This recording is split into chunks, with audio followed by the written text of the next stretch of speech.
Good afternoon, everyone, and welcome to Caring for Creation with PA IPL.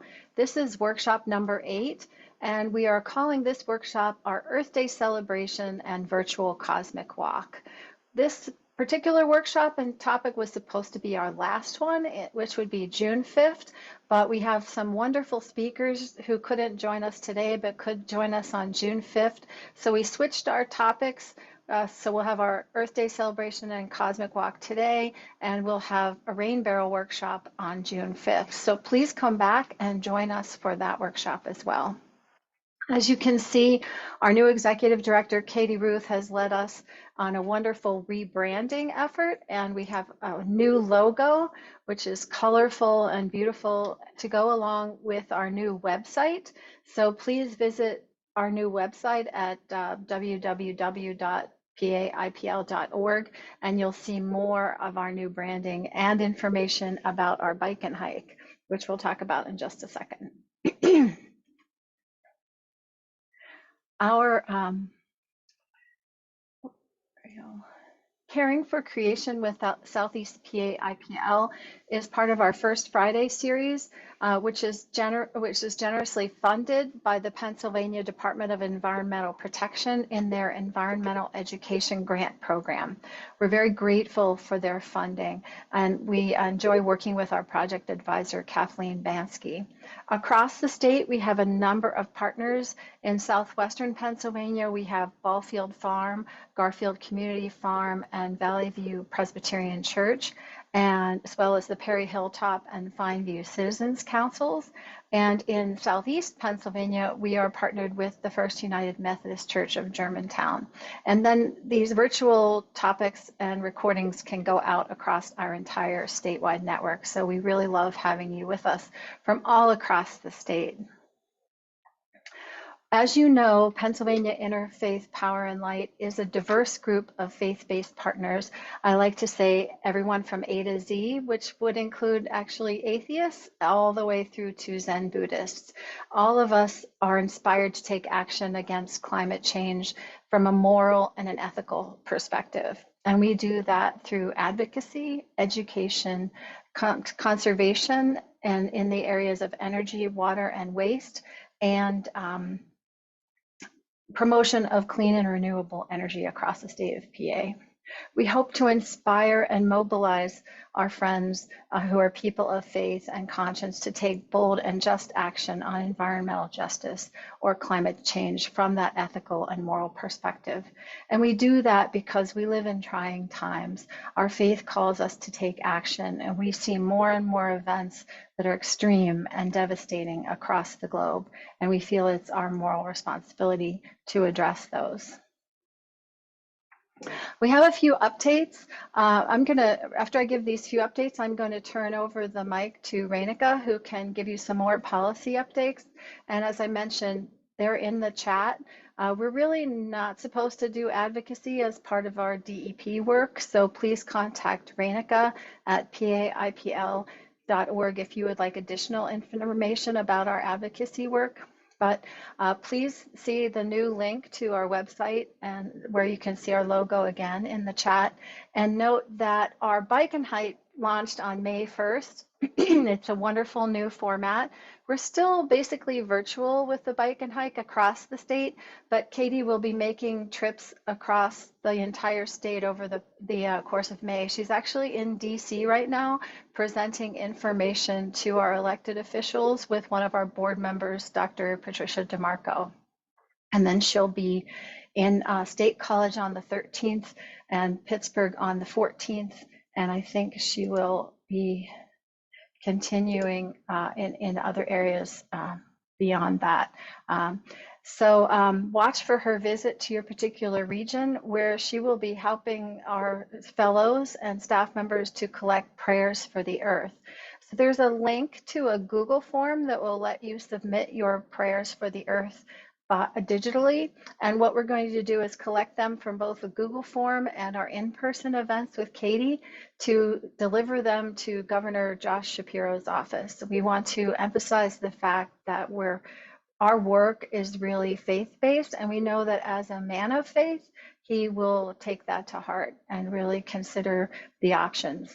Now, these prayers for the earth can be completely spiritual in nature. If you have a particular prayer that asks you, that through you asks your creator to address problems with the earth or bless the earth and the beings that live here, or if you would like to submit something that's more concrete, let's say, thank you, Lord, and give me the strength to address air pollution and water pollution in my region by concrete measures that include elimination of fossil fuels, elimination of single-use plastics, reduction of mercury, reduction of lead pipes, those kinds of issues. So you can be more concrete or you can be completely spiritual. The choice is all up to you.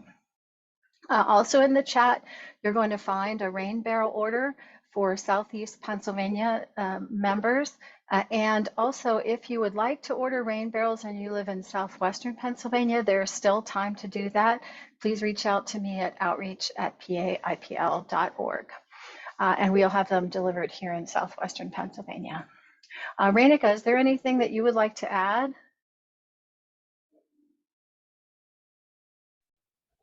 Did you want me to talk a little bit about the Mercury comment period that's open, or is that what you'd like to leave for additional information?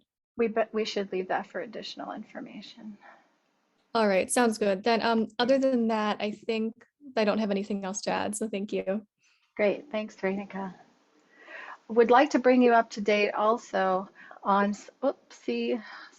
some blueberry planting work that we've been doing.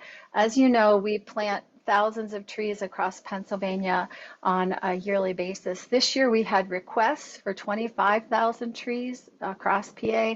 We're actually going to see approximately 15,000 of those planted. That's what we were able to achieve through the Chesapeake Bay Foundation Free Tree Program.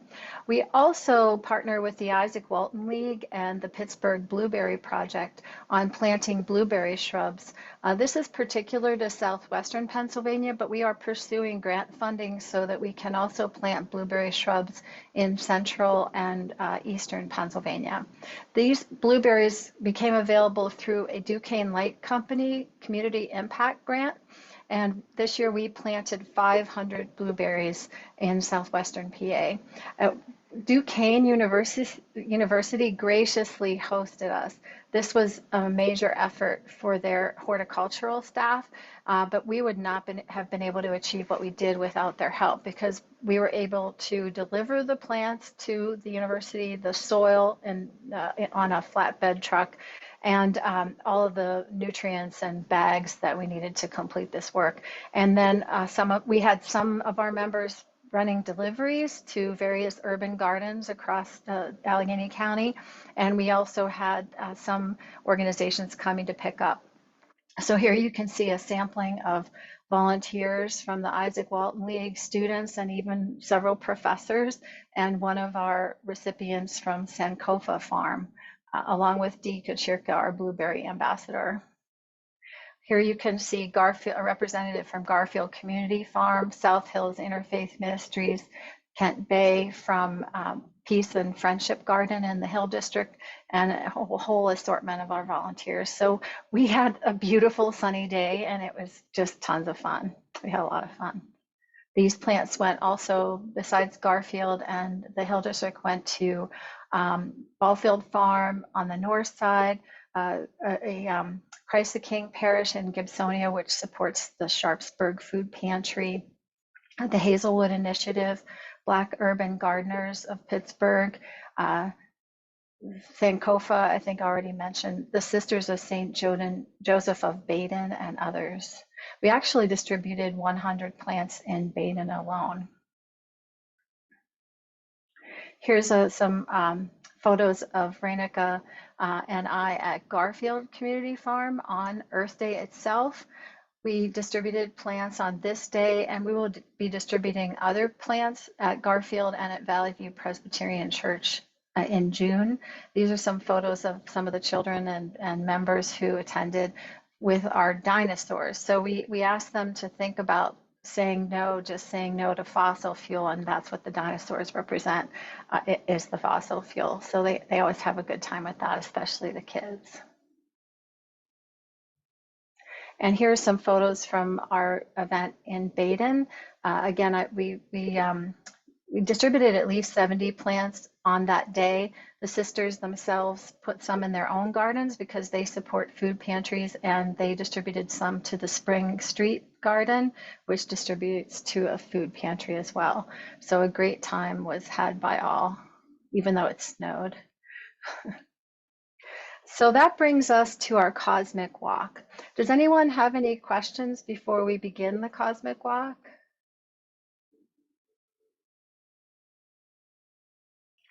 Okay, I'm going to take myself off video for this time. We did an in-person Cosmic Walk when we relaunched our Pittsburgh chapter as the Southwestern Pennsylvania chapter back in September of 2021. We did an in-person event, which was really quite lovely, and I hope to be able to do that again in the month of June at Valley View or Garfield Farm or Ballfield Farm. Because what happens is that you can see the spiral on the left-hand side of the screen. We would recreate this spiral with an enormous heavy gauge rope. And then folks would be, the rope would be spaced about 4 feet apart. And then attendees would be able to walk along the spiral to experience the Cosmic Walk on their own with their script or listening to the script as it's read. So the Cosmic Walk is inspired by Thomas Berry's work. Sister Miriam Therese McGillis created the Cosmic Walk ritual at Genesis Farm in New Jersey in the mid 1980s, or 1980s. Thomas Berry was a monk, a priest, a cultural historian, an author, a teacher, and a mystic who linked spirituality with ecology. And his work is celebrated in the film Thomas Berry, The Great Story. This is available via Bullfrog Films, and PA IPL featured that in the summer of 2021 as part of our summer film series. I would highly recommend the film. It's a very good one about Thomas Berry. We base this whole Cosmic Walk experience on 3 fundamental concepts: that we at PA IPL are spiritual beings with ties to the earth, that we must recognize this concept and the impact that we all have on the earth and on other human beings and species that we share the earth with. And we particularly focus on those who live in environmental justice or climate justice communities. And finally, as people of faith, we must organize, plan, and complete projects that will reduce our impact and increase equity across Pennsylvania. The rest of the Cosmic Walk strip is really credited to John Seed, who's founder of the Rainforest Informative Center, which is dedicated to protecting biodiversity. And Mr. Seed begins by saying that the new story of the universe is the story of creation as told through both our telescopes and our microscopes. It is based on our understanding of how evolution has brought us along this far. It is also the story of our place in the universe, and it brings a radical transformation in human understanding. Thomas Berry, who was a Passionist priest and geologian, was co-author of The Universe Story, and he has emerged as a key teller of this tale, where Sister Miriam Therese McGillis was one of his foremost interpreters. Her workshops and lectures at Genesis Farm help people to understand and embody this new understanding of what it means to be a human. Using the universe story, Sister Miriam developed the Cosmic Walk as an introduction to a spiritual immersion ritual. So though we are doing this virtually, please imagine that you are standing in the center of the circle, and there is a very large candle in the center, which represents the Big Bang, or the moment of creation. In the beginning was the light, In 1917, Einstein's equations of general relativity described an expanding universe. He could not imagine that this could be so, and therefore added a term called the cosmological constant, so that the equations would represent a static universe. In 1929, Edwin Hubble made calculations based on the red shifts of galaxies outside our own that demonstrated that the universe was indeed expanding. In 1958, Rachel Carson's Silent Spring was published.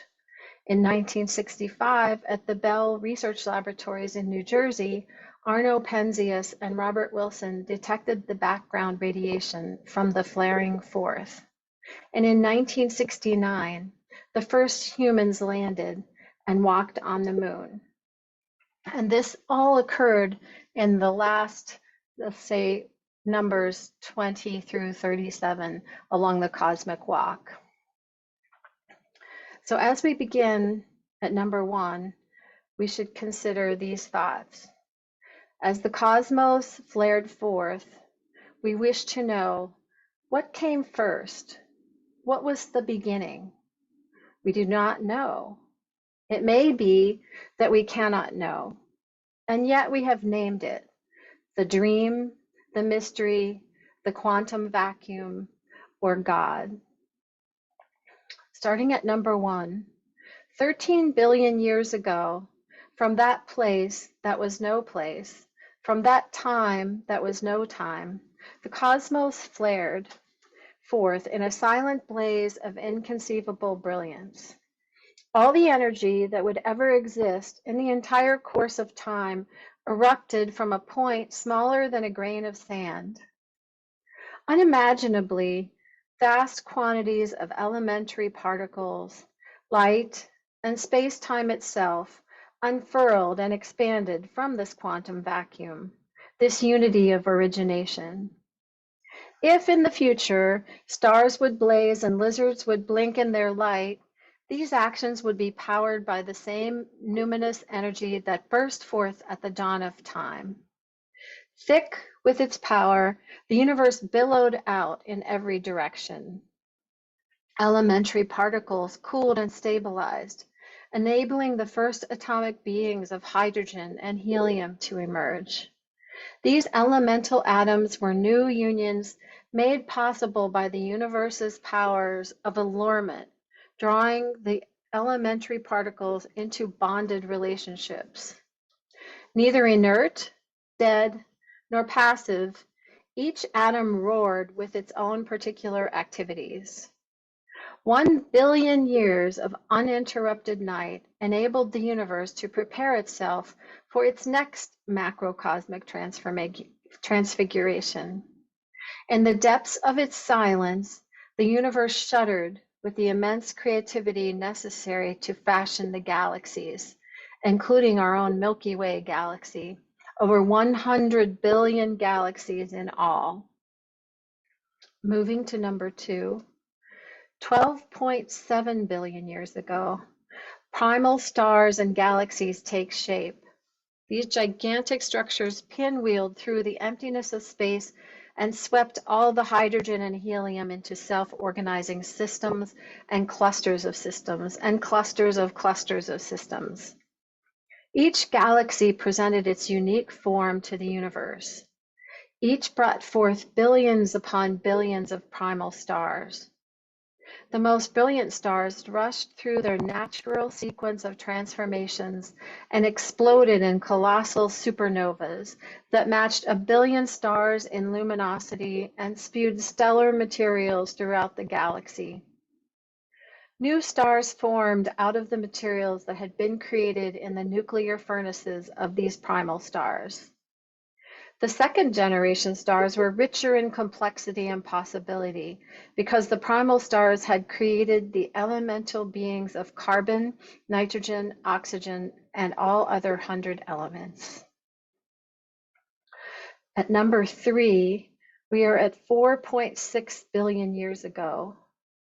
Our grandmother star explodes, birthing the elements of our solar system. She gave up her life in an explosion of possibilities. The sun's mother star sacrificed itself in a supernova explosion. New elemental powers were dispersed in all directions so that the universe's adventure might deepen. And then at number 4, which was 4.5 billion years ago, our own solar system was born. The sun and a great disk of matter emerged. All the planets and all other members of our solar system family were created. Then here begins the story of what will become our blue and white pearl of a planet. Number 5 was 4.1 billion years ago. So you can see we're talking in great periods of time, hence the way the numbers are spaced along the spiral. Earth brought forth atmosphere, oceans, and land over hundreds of millions of years. Earth had been sweeping up solar system debris in its orbital path, swelling in size. Earth became a churning molten mass.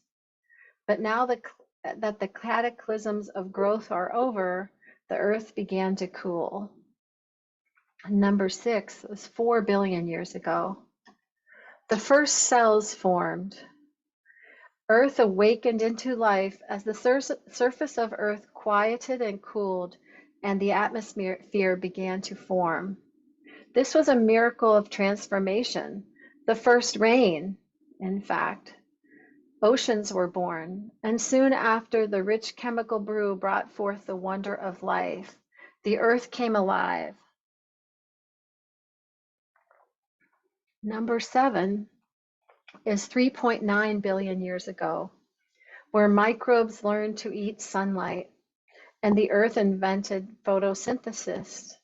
Small creatures learned to capture the sun and store the energy in their chemical bonds. In doing so, they invented a new source of food for the growing bacterial population of the Earth. In this process, however, they gave off oxygen, and eventually the atmosphere became oxidizing, threatening all life. Number 8 is 2 billion years ago. The Earth forms an oxygen atmosphere. The oxygen-loving cells emerged. The first global environmental crisis is averted by the creativity of these tiny creatures. These new, more complex beings had the ability not only to endure oxygen, but to shape its dangerous energy for their own purposes. Thus, they seethed with creativity. Also, the first nucleated cells emerged, and bacteria entered into the communion of the larger single cells, leading to number 9, which is way around the spiral there. 1 billion years ago, sexuality emerged. By relinquishing their own immortality, the cells bequeathed their progeny an extravagance of novelty. Life was drawn toward union as these cells learned to reproduce sexually, thus vastly increasing the creative potential for new life. Also, organisms began to eat one another. Predator organisms learned to use the complex biochemicals of their prey organisms, thereby saving themselves the effort of making their own. This promoted the vast diversity of life. Number 10 is way around, oh, actually, it's on the same part of the spiral there, sorry. Was only 700 million years ago when the first multicellular life forms emerged. These single-celled creatures took the daring step of submerging themselves into a larger mind, as trillions of them gathered together and evoked the first multicellular being. Early animal life flourished on Earth as worms and spiders, snails, clams, and insects emerged. Individual cells dramatically increased their cooperative capabilities and learned to specialize for the good of the whole expansion. Number 11, 510 million years ago, the first fish forms developed. These are the first fish forms with backbones, and the Earth's earliest nervous system developed. Sight was invented as eyes emerged in creatures, and the Earth began to see herself for the first time. In number 12, which was 410 million years ago, plants left the oceans. Leaving the water, they sought the adventure of weather and gravity. Plants developed wood cells and learned to stand upright, first living along the shores of oceans and rivers, transforming themselves into trees capable of covering entire continents. At number 13, we're getting closer to mankind. At 395 million years ago, the first insects emerged and formed communities with land plants. The Earth learned to fly. Cooling themselves by fanning heat away from their bodies, they unexpectedly took off and began to inhabit the sky, which led to number 14, or 235 million years ago, when the first dinosaurs occurred. And we know what unfortunately happened to the dinosaurs, leading to number 15 at 215 million years ago. The first mammals emerged from the reptile family, bringing emotional sensitivity into Earth's living community, a new capacity within their nervous systems for feeling the universe. They developed parental care for their offspring, and that eventuated today into our deep concern for future generations of all species. Number 16 was 210 million years ago. The continents began to drift apart. The Atlantic Ocean formed, and molten rock reorganized itself. Now we start to see things happen in quicker succession. In number 17, which was 150 million years ago, the first birds took flight, joining insects in the vast vault of the sky, and the earth broke into song. In number 18, 120 million years ago, flowering plants emerged, and their magnificence invited sky creatures into a new form of dance. Number 19, at 40 million years ago, the various orders of mammals were complete, and our early ancestors stood up on two legs and emerged from their forest home to explore the African plains. At number 20, 3.3 million years ago, the current ice ages of the Earth began. Earth entered a cycle of transformational change with the advent of the recent ice ages. Number 21, 2.6 million years ago, the earliest humans had developed using their hands to shape Earth's materials into tools, opening a door to infinite creative possibilities. A while later, these restless hands began to control fire, shaping the sun's energy to advance their own projects. Number 22, really the beginning of Homo sapiens, was 60,000 years ago. As Homo sapiens emerged, they developed the earliest language, and the universe realized its capacity for conscious self-awareness. Leading to 20,000 years ago, matrilineal societies evolved female deities. The Great Mother replaced devotion to totemic animals as humans consciously shaped their activities and patterns of nature. Number 24, a mere 10,000 years ago, where humans began to cultivate plants, domesticate animals, and create settlements. Unfortunately, at number 25, 5,200 years ago, humans began chronic war making. At number 26, 5,000 years ago, megalithic stone structures appeared, as well as urban civilizations with soaring populations. Military systems arose to protect concentrations of power and wealth. Number 27, 3,200 years ago, Zoroastrianism developed and the exodus of Israel from Egypt occurred and monotheism evolved. In number 28, only 2,500 years ago, Confucius and Buddha inspired ethical and spiritual consciousness. In number 29, the classical Mayan civilization flourished 2,300 years ago. At number 30, 2,000 years ago, Jesus revealed his teachings. And 31, at 1,400 years ago, the teachings of Muhammad and the Quran spread. Number 32, we're getting closer and closer together now as we get closer to ourselves. 400 years ago, Europeans began to colonize other continents and a slave trade began in the Americas. Number 33, 300 years ago, an intense revolution occurred: intellectual, social, scientific, and industrial.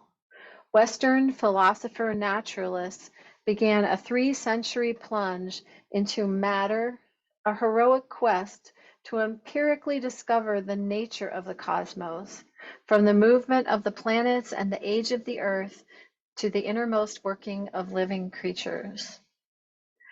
And number 34, only 95 years ago, humans discovered an expanding universe and the interior depths of atoms. And number 35, 50 years ago, as humans, we began to journey to the moon and see the earth as a whole. Unfortunately, I'm missing number 36 and 37, but that would be where we are today. I think in the very beginning of Mr. Seed's introduction, we talked about the 1917 were Einstein's equations. In 1929, Edwin Hubble began calculating the galaxies. In 1958, Rachel Carson wrote Silent Spring. And in 1965, Bell Laboratories began tracking background radiation from the flaring forth. And in 1969, we first walked on the moon.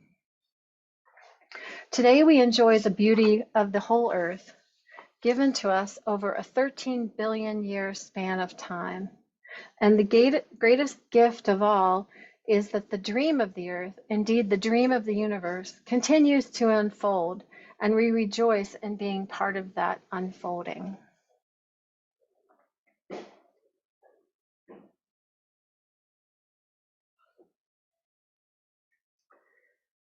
We will have time for discussion after our ending prayer. At the conclusion of this ending prayer by John Seed, I'd like us all to recite together the words that you see before you now. We call upon the spirit of evolution, the miraculous force that inspires rocks and dust to weave themselves into life. You have stood by us for millions and billions of years.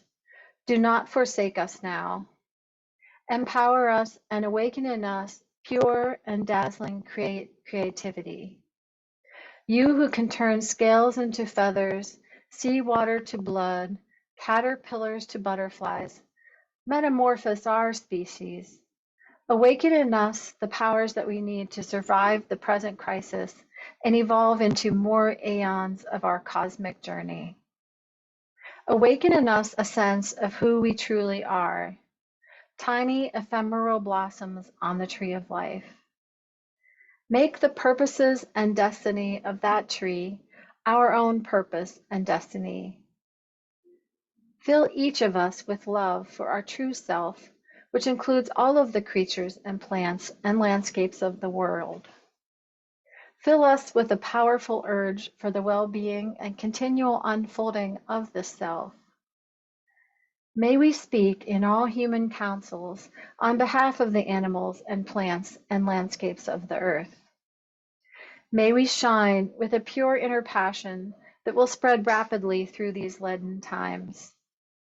May we all awaken to our true and only nature, none other than the nature of Gaia, this living planet Earth. We call upon the power which sustains the planets in their orbits, that wheels our Milky Way into its 200 million year spiral, to imbue our personalities and our relationships with harmony, endurance, and joy. Fill us with a sense of immense time, so that our brief, flickering lives may truly reflect the work of vast ages past, and also the millions of years of evolution whose potential lies in our trembling hands. And so we say together, O stars, lend us your burning passion. O silence, give weight to our voice. We ask for the presence of the spirit of Gaia.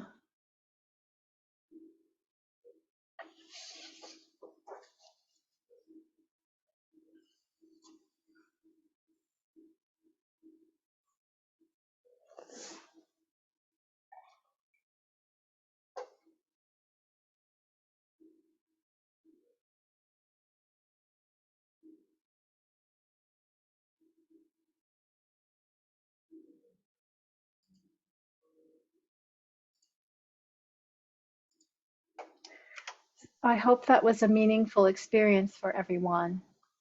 I'd love to hear your thoughts about how the Cosmic Walk relates to each of you, relates to each of your faiths and the work that you do, because I know we all come from a diverse set of faith traditions.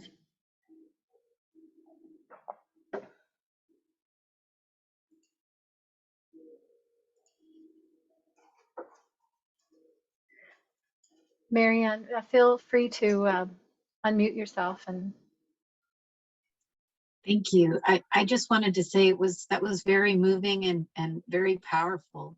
I really, I think I could see how doing this in person would be very impactful, but I have to say that seeing it, having the visual and really seeing the space between things is also very powerful.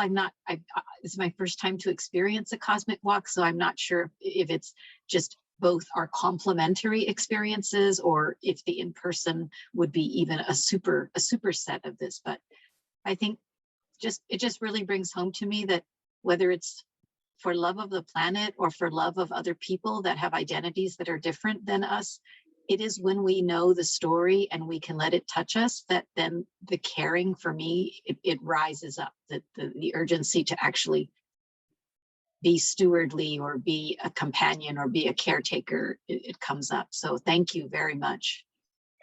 thank you for expressing yourself so eloquently. I agree.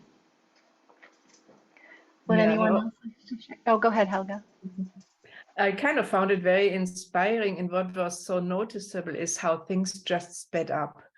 The whole development and everything and how in the course of time, we as humans really have more and more impact on nature. So the responsibility that's now on us to really become one with nature and care for it, just like we care for our own, is greater and greater. Mm-hmm. And it seems that in the future, maybe it even speeds up more, for better or worse. So we have to make sure it's for better.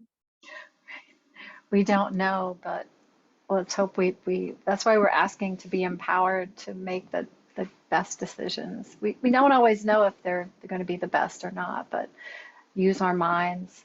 I believe in God, so I'm going to say, God gave us a brain to use it in the best way possible. So. Would anyone else like to share? It was very interesting and a very, I think, thorough overall, view of the history.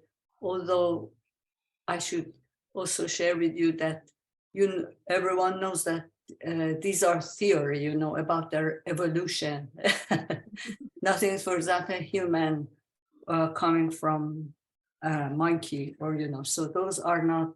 They are theory still, and not science, but overall, it's very interesting, I think, to think of how the creation starts from one point and then develops or evolves. Yes, very interesting. Thank you. You're welcome. It helps me to see how insignificant we are as a species within the entire scheme of the universe, and helps me to garner more respect for what came before me and what I share the planet with. Did you want to share, Fran?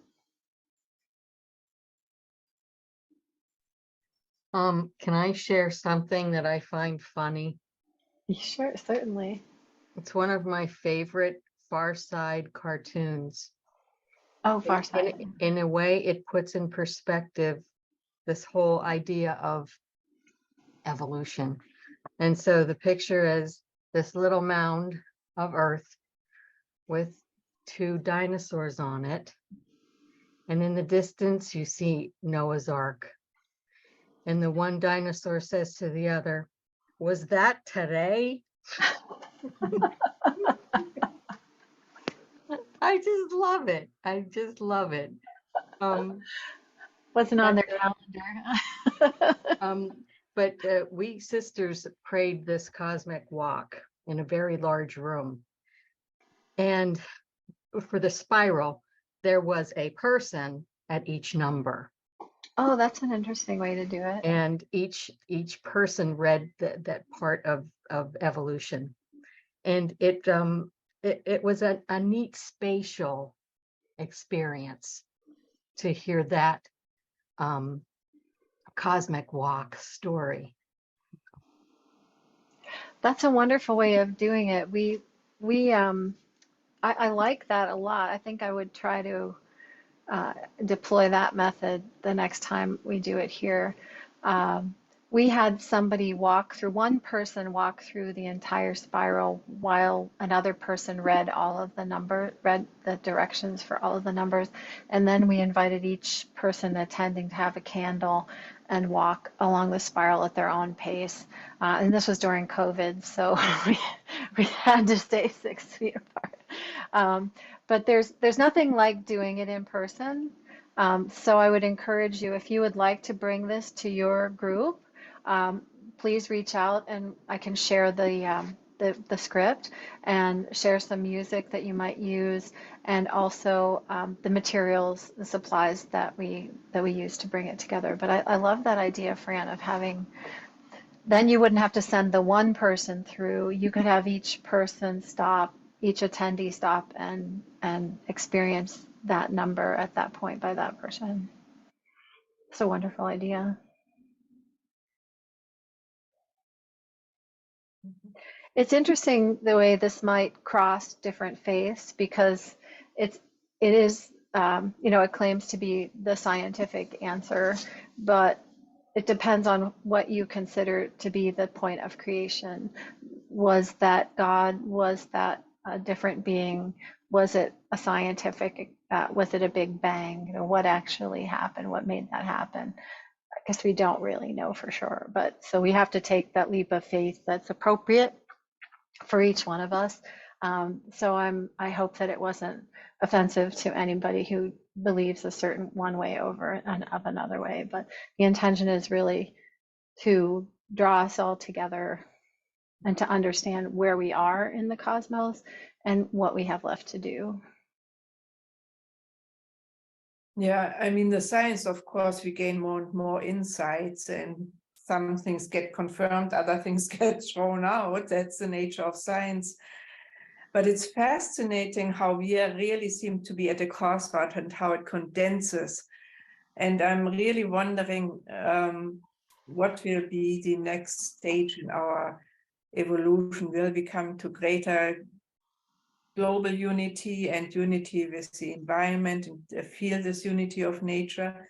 I mean, there are population groups and right now who really have an idea of the unity with nature that other population groups still have to learn.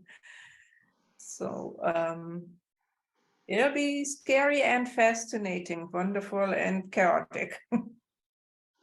Yeah, and living each day to the fullest and being the best persons that we can be during that time is about all we can do.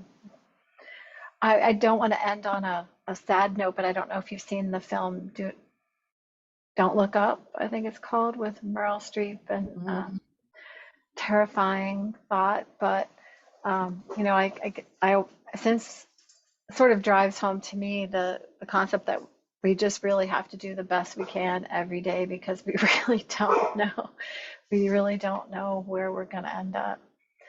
That was very poignant at the end. I certainly hope that doesn't happen to all of us if we keep, we're kind of preaching to the choir here that we're all on the same page.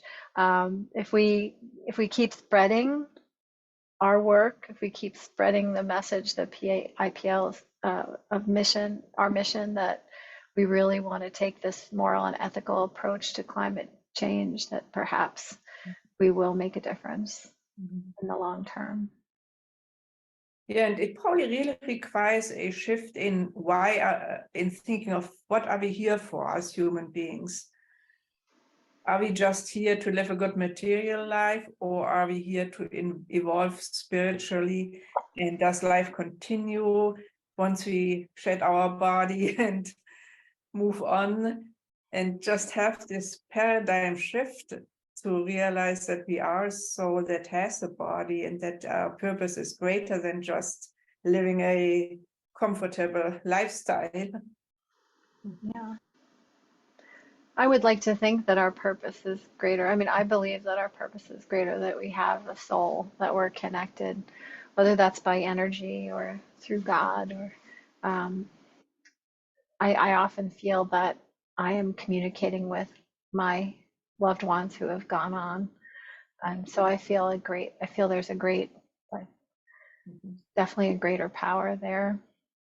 It might not be exactly in the line of what my particular faith teaches. I happen to be Lutheran, but I'm tending to go towards Buddhism as a philosophy, because I love this idea that we can draw our powers together through thought or meditation or love. If we share our love, we'll be going a long way towards bringing everyone into a state of peace and loving kindness. I hope I'm not living just to exist. That would be, it's a horrible thought for me. Totally agree. I'm sorry, Roya. I said, I totally agree with you. Mm. It's true. Would you term that hedonistic existence, just living for pleasure? Seems meaningless.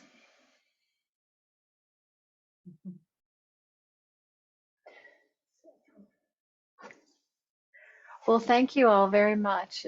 It's wonderful to have these talks with you, and we'll look forward to a more concrete June 5th, where we learn all about rain barrels. And we'll have some good news, some even better news by then. I can't share it yet, but in June we'll be able to share it. Thank you.